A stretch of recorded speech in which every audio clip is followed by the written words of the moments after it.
So good afternoon, everyone. Welcome. So I'm going to give my presentation on the quantitative ultrasound imaging of uterine peristalsis for prediction of successful fertilization.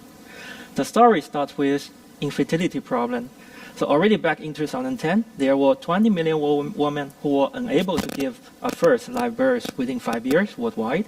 And this rate is progressively increased by 8 to 9% annually across Europe. And what can we do to help these ill-fated couples?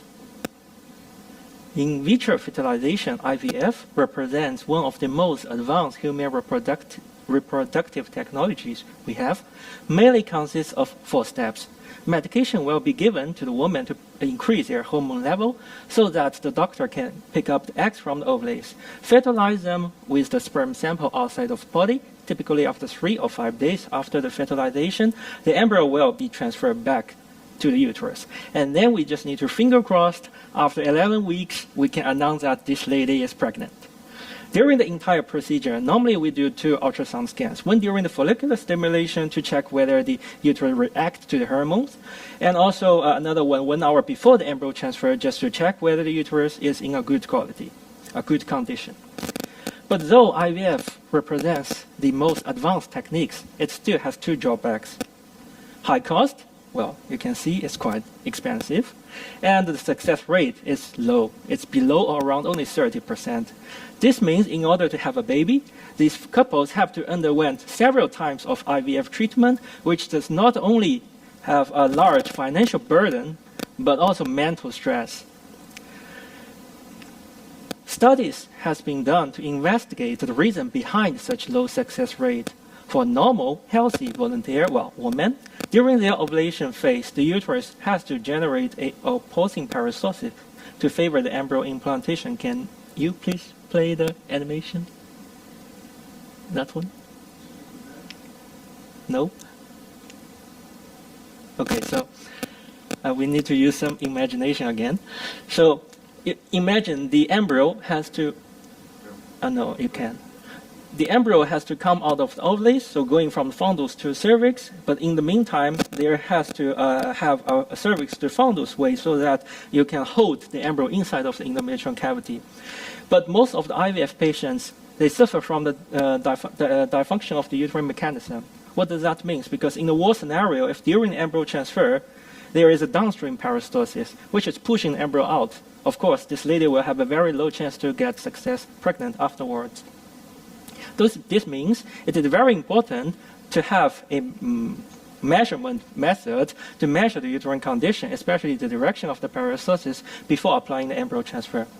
However, the current measurement is basically based on subjective observation, and I believe I couldn't play this as well.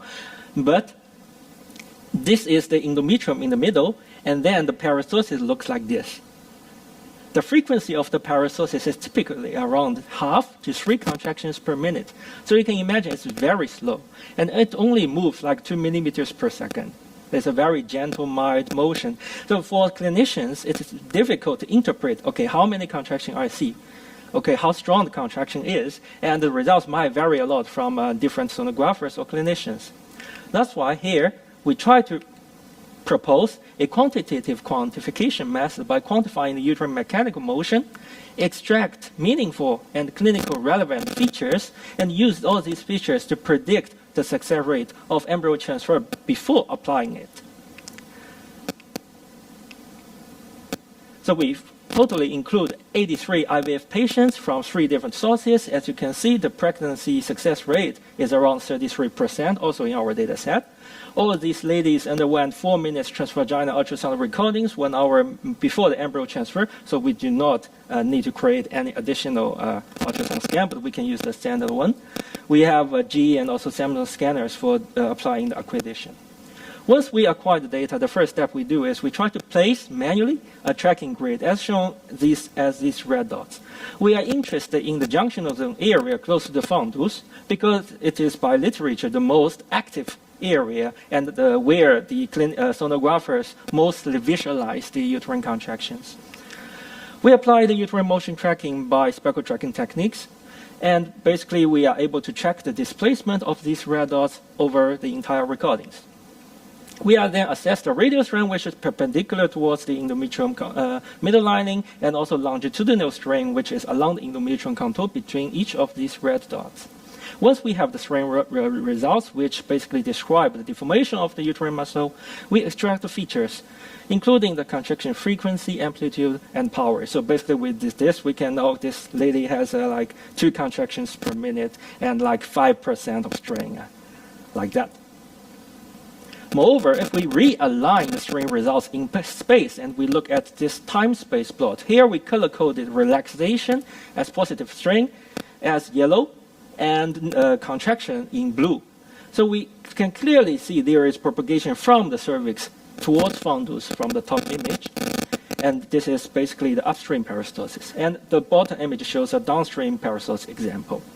If we further apply a Fourier transform, 2D Fourier transform, we go into the K-space, we can analyze the velocity of such propagation by dividing the temporal frequency to the spatial frequency, and the direction of the uterine peristalsis can then be defined by the sign of the velocity. So in this study, we have the positive sign means the upstream peristalsis, while the negative sign as the downstream peristalsis.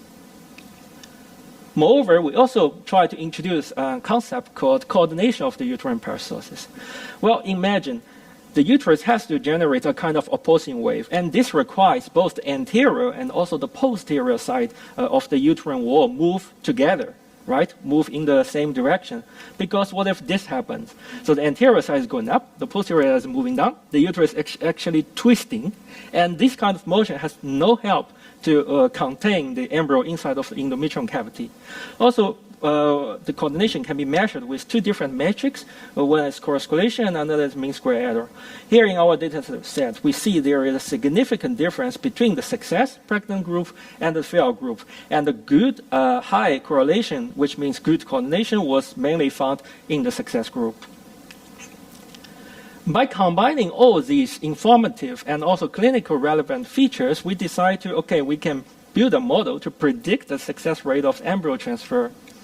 Here is the flowchart. Because we are dealing with an imbalanced data set, normally only 1/3 success pregnant and 2/3 failed, so it is important to pre-process the data with upsample and downsample techniques to have a balanced training data set.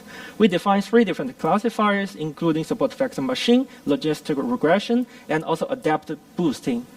Well, split the data in the training and testing and use a tenfold cross-validation. In the end, we do this 100 iterations. We report the mean and the deviation of the accuracy, sensitivity, and the specificity.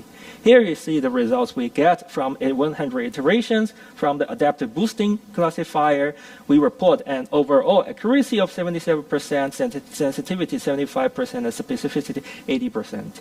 So this is quite good given our 83 patients data set, especially they're coming from 3 different sources, so there is quite some diversity in our data set.